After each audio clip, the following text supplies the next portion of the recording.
So let's talk about some tips to creating a successful promotion. Keeping it simple is first and foremost one of the best things that we could recommend. Right behind it would be picking the right prize.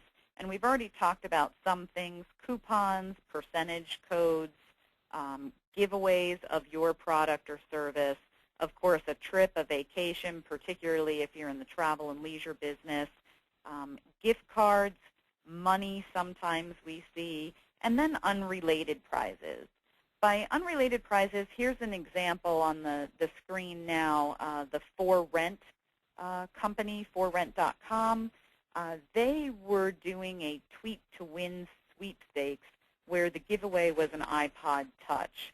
And so given their demographic and their audience, obviously they knew that an iPod Touch was going to be a compelling giveaway or a compelling opportunity for somebody to engage within this contest. So we do see a lot of product and service giveaways being very big on Facebook. We also see on Twitter a lot of coupons, coupon codes, percentages off, free ship things, etc. The simpler you make the opportunity for somebody to enter, the more you're going to get to participate, just hands down.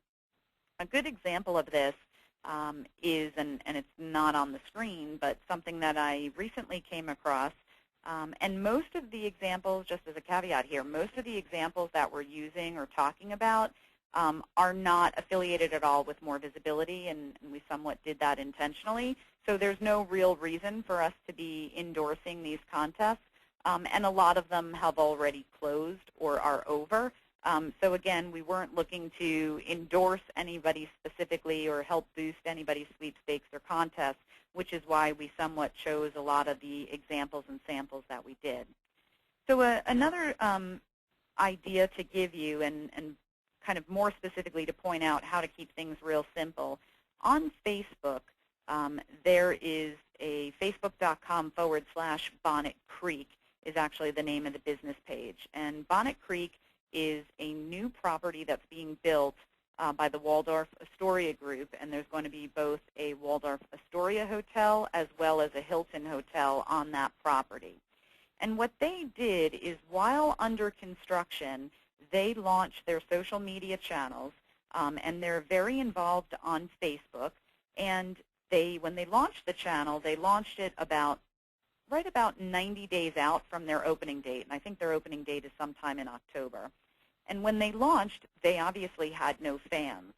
So what they did, which I thought was a pretty neat idea, but more importantly for this point, a very simple way to get people to fan your page, was they offered a free night stay to the first, I believe it was the first 90 fans of the page, because they were 90 days out from launch.